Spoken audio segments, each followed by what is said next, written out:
Bonjour à tous, pendant un an je vais vous présenter un film par jour, soit 366 films dans l'année. Aujourd'hui on est au 132e film, Gangs of New York.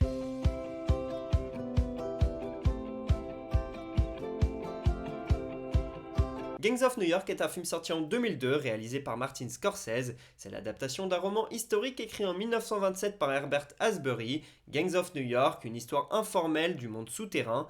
Et ça raconte donc l'histoire de la création des gangs dans les années 1850 dans la ville de New York. On suit tout particulièrement Bill le Boucher, un personnage interprété à la perfection par Daniel Day-Lewis. Il a gagné un combat face au chef du gang des Irlandais, qui est un prêtre joué par Liam Neeson.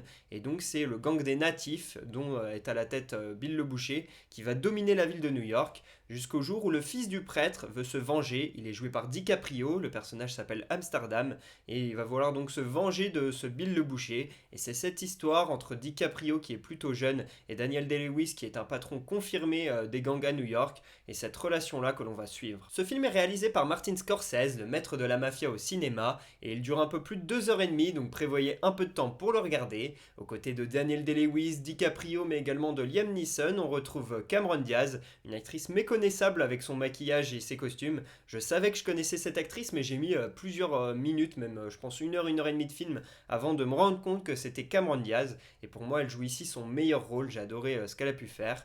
On retrouve aussi Brendan Gleeson, un acteur irlandais que l'on trouve dans Harry Potter, ainsi que John C. Reilly, un acteur qui m'a beaucoup plu dans la série Winning Time sur l'histoire des Lakers. Gangs of New York est donc l'adaptation d'un roman, et 3 personnes ont travaillé sur l'adaptation de ce scénario. On a notamment Steven Zailan qui a travaillé sur le scénario de La Liste de Schindler et de L'Éveil entre autres. On a Kenneth Lonergan qui a réalisé Manchester by the Sea, ainsi que Jay Cox qui lui est connu pour avoir présenté Martin Scorsese et Robert De Niro l'un à l'autre. C'est donc une légende du cinéma puisqu'il nous a permis d'avoir l'une des meilleures associations réalisateurs-acteurs de l'histoire, avec également un Tim Burton, Johnny Depp et plein d'autres. On va pas rentrer dans ce débat ici. Pour ce qui est de la musique, elle est composée par Howard Shore, le collaborateur régulier de David Cronenberg, et il a commencé à travailler avec Scorsese sur ce film, et depuis le début des années 2000, ils se suivent sur pas mal de projets. Le film a coûté très cher, presque 100 millions de dollars, notamment parce qu'il a fallu beaucoup investir sur les décors et sur les costumes. Le travail il a été colossal, mais ça valait le coup puisque le film a rapporté presque 200 millions de dollars au box-office. Scorsese il est reparti avec le Golden Globe de la meilleure réalisation, la chanson The End That Built America a remporté le Golden Globe également, et par contre malgré 10 nominations aux Oscars, le film est reparti bredouille.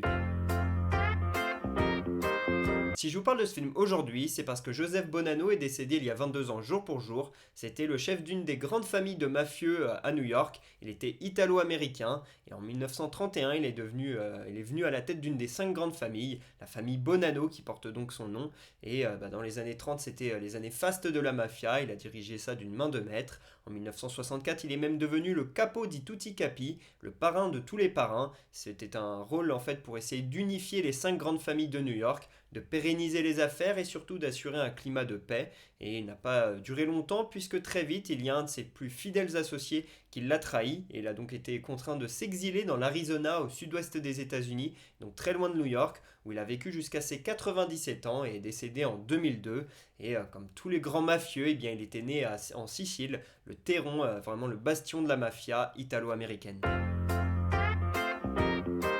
Ce film, je l'ai vu il y a quelques semaines pour préparer ce concept d'un jour un film. Quand j'ai préparé mon calendrier il y a déjà plusieurs mois, eh bien c'était déjà compliqué d'avoir toujours un film en rapport avec la journée pendant 366 jours. Et c'était aussi compliqué d'avoir que des films que j'avais vus. Donc forcément, j'avais quelques petits films que je n'avais pas vus. Je me suis dit, bon, il paraît que c'est un grand classique, ça va être bien. Et c'est le cas de Gangs of New York. Je me suis dit, je le regarderai pour ce concept.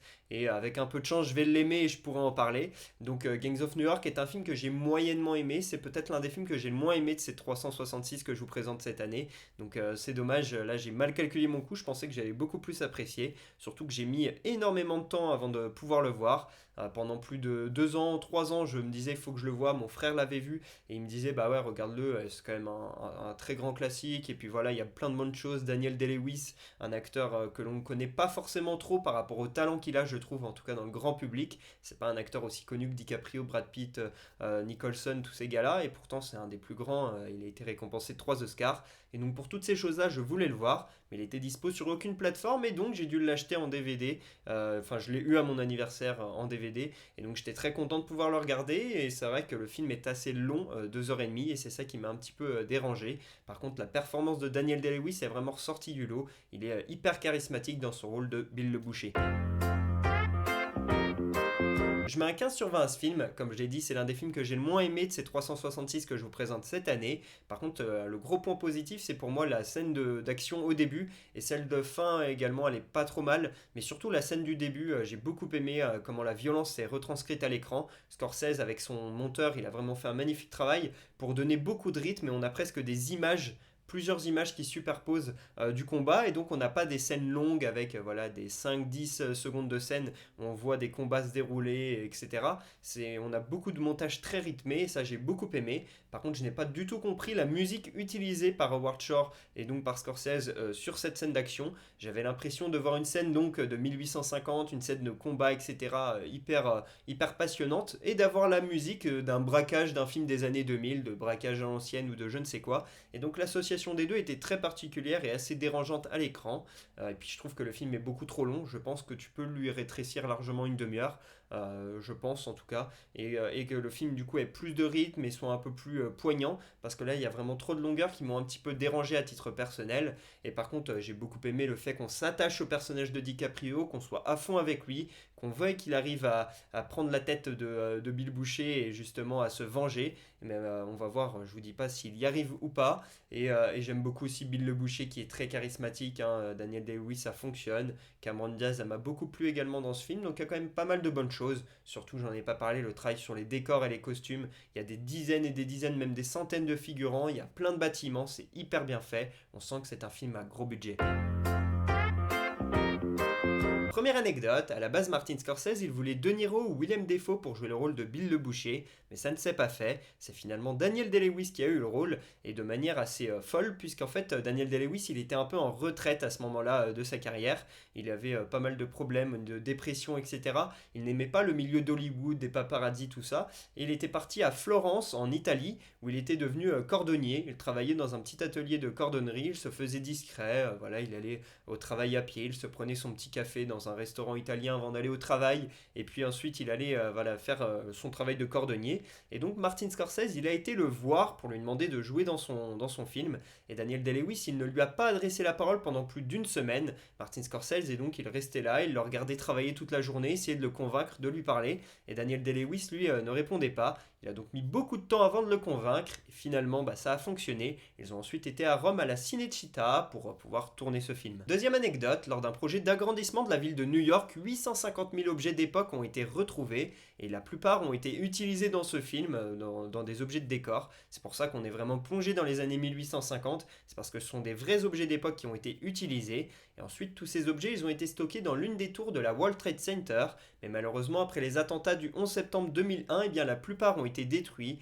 il n'y en a qu'une dizaine environ qui ont été retrouvés dans les décombres. Troisième anecdote, pour avoir le faux œil de Bill le Boucher, Daniel Day-Lewis s'est mis une prothèse de verre, et avec cette prothèse il était capable de se toucher l'œil avec une lame de couteau. Voilà pour ce 132e épisode d'Un jour un film, j'espère que je vous aurai donné envie de regarder Gangs of New York. Pour ma part, je vous dis à demain pour parler du 133e film de l'année, et pour que vous sachiez de quel film on va parler, un petit indice, TAS. Dites-moi en commentaire si vous êtes de quel film on va parler. À demain.